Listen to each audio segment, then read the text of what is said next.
एक टाइम पे हिंदुस्तान की शिक्षा व्यवस्था में बदलाव आप फिर भी सोच सकते हैं कि चलो चीज़ें ठीक हो जाएंगी, लेकिन इन मूर्खों की सोच से, ये जो अनपढ़ मूर्ख यहाँ पर बैठे हुए हैं, इनकी सोच से हम देश को कैसे बचाएंगे, ये एक बड़ा सवाल है यहाँ पे। इनके पास 3 ही एजेंडे हैं, इसके अलावा इनको चौथी चीज़ नहीं आती।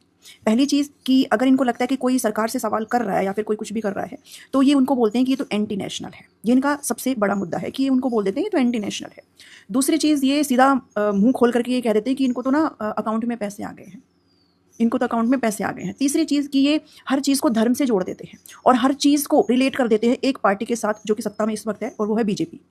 मैं कभी ओपनली बोलती ही नहीं हूँ कि भाई मैं इस पार्टी के साथ हूँ, मैं इसके साथ हूँ, नहीं।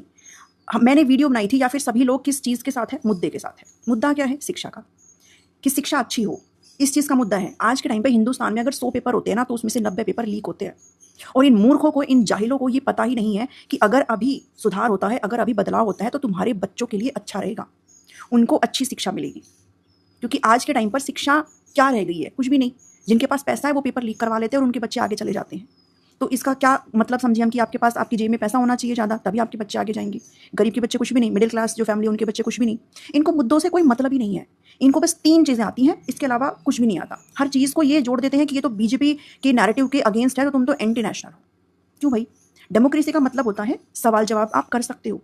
जो सरकार सत्ता में है, सरकार चाहे कोई भी हो, चाहे बीजेपी हो, चाहे कांग्रेस हो, कोई भी हो, कोई भी हो, अगर कोई मुद्दा उठा है तो वो, उसकी अकाउंटेबिलिटी है, उसकी जवाबदेही है कि वो उसको आंसर करेगी। और इस वक्त ये जो प्रोटेस्ट जिस तरीके से चल रहा है और जितना रूप इसने ले लिया है ना, और अभी ये लोग जागे हैं, 26-27 दिन में ये लोग जागे हैं, और अब जाकर के ट्वीट कर रहे हैं, फलाना कर रहे हैं, ढिमका कर रहे हैं। पहले क्यों नहीं करा? पहले भी तो कर सकते थे ना। क्यों हमें एक चीज़ को अपने देश में, हिंदुस्तान में, क्यों हमें किसी भी एक चीज़ को ठीक करने के लिए, किसी भी गलत चीज़ को ठीक करने के लिए क्यों किसी को अनशन पे बैठना पड़ता है? ये क्यों नहीं कोई भी पूछता? मुंह उठा के तुम लोग आ जाते हो, किसी को भी रैंडम बोल देते हो कि इसके तो अकाउंट में पैसे आ गए हैं, ये तो एंटी नेशनल है। मुझे सिर्फ एक चीज़ बोलना है, तुम्हें शर्म नहीं आती क्या ये चीज़ बोलते हुए? कोई शर्म नहीं है, कुछ भी बोल देते हो। बस हाँ, इनको ये चाहिए कि हाँ अच्छा किया है, उनको मारा है। तुमको कोई आइडिया भी है कि फीमेल के साथ क्या क्या हुआ है? तुम्हें डायरेक्टली वीडियोज़ के थ्रू दिखाई दे रहा है कि एक अफसर लेवल का अधिकारी क्या हरकतें कर रहा है, and you are still supporting. ठीक है, तो ऐसी सोच से हम कैसे बचाएंगे हिंदुस्तान को? ये एक बड़ा सवाल है आज के टाइम पे। चीज़ें ठीक हो जाएंगी, लेकिन ये सोच कब बदलेगी कि सवाल पूछा जा सकता है? सवाल पूछ रहे हैं तो इसका मतलब ये थोड़ी ना है कि हम एंटी इंडियन हो गए, हम हिंदुस्तानी नहीं है। सवाल पूछ सकते हैं भाई। कोई पार्टी सत्ता में है, उसको बिठाया गया वहाँ पे, उसको वोट दिए गए हैं जनता के द्वारा। और मैं कभी भी नहीं बोलती कि मुझे ये पार्टी पसंद है या नहीं, लेकिन आज मैं ओपनली बोलती हूँ। और कर लेना आप, तुम्हें क्या कमेंट करना है मेरे ऊपर। मैं आज ओपनली बोलती हूँ, मुझे बीजेपी बिल्कुल भी नहीं पसंद, क्योंकि आज के टाइम पर बीजेपी सिर्फ तोड़ने का काम कर रही है और कुछ भी नहीं कर रही। अच्छे काम किए होंगे इस पार्टी ने, लेकिन प्रेजेंट में इस टाइम पे जो बीजेपी कर रही है ना, उससे घटिया कुछ भी नहीं हो सकता, उससे खराब कुछ भी नहीं हो सकता। ठीक है, तो अपनी सोच को बदलो और पढ़े लिखे बनो। तुम पढ़े लिखे हो, तुमने मेरे साथ अगर आप कनेक्टेड हो और फिर आप ऐसे कमेंट अगर मुझे कर रहे हो, तो तुम्हें शर्म आनी चाहिए इस चीज़ के बारे में कि बोल रहे हो कि इसके तो अकाउंट में पैसा आ गया है। आई हैव ए प्लेटफॉर्म और उस पर मैं अपनी वॉइस रेज कर रही हूँ।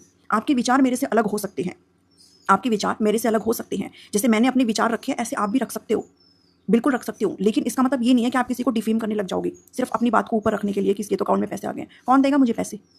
कौन देगा? वो लोग देंगे मुझे पैसे जिनको उधर खाना भी नहीं मिल रहा ढंग से। Have some shame. और अगर कुछ कर नहीं सकते हो तो किसी को इतना मत बोलो कुछ भी। ठीक है, तो मैं उनमें से बिल्कुल भी नहीं हूँ कि ये फालतू की चीज़ें तुम्हारी सुन के और चुप बैठूंगी और तुम्हारी चीज़ों को ऐसे ही लेट गो कर दूंगी। ठीक है, मेरे चैनल से आप मत जुड़िए, फिर मेरे से 100 कोस की दूरी बनाइए, स्टे अवे फ्रॉम मी, और प्लीज़ डोंट वॉच मी। अगर कोई चीज़ें होंगी, कोई मुद्दा है, मैं सिर्फ मुद्दे के साथ हूँ। मुद्दा शिक्षा का मुद्दा है, उसको रैंडम XYZ चीज़ों से मत जोड़ो, उसको धर्म का नाम मत दो। शर्म करो थोड़ी सी। और जो चीज़ अभी फ़िलहाल चल रही है उसको अगर तुम सपोर्ट नहीं कर सकते हो तो अपना मुंह बंद करके चुपचाप बैठो। ठीक है, और अगर आपको बोलना है तो आपकी वॉइस है, आप उसको रेज कर सकते हो अपने XYZ प्लेटफॉर्म पर। मैंने जो प्लेटफॉर्म बनाया अपनी अपनी मेहनत से बनाया, उसमें मैं वीडियो मैंने डाला, मुझे जो सोच लगी, मुझे जो सही लगा मैंने डाला। ठीक है, और मैं आज भी ये कहती हूँ कि मैंने बिल्कुल भी कोई चीज़ गलत नहीं बोली। जो आदमी हंगर साई पर बैठा उसके इन्वेंशन देख लेना एक बार। ठीक है, तुम्हारी औकात से 100 गुना दूर है वो। तो ऐसी कमेंट करते वक्त और ऐसी बात बोलते वक्त 10 बार सोचा करो। ठीक है, और अगर किसी के बारे में अच्छा नहीं बोल सकते हो तो बुरा भी मत बोलो। ठीक है।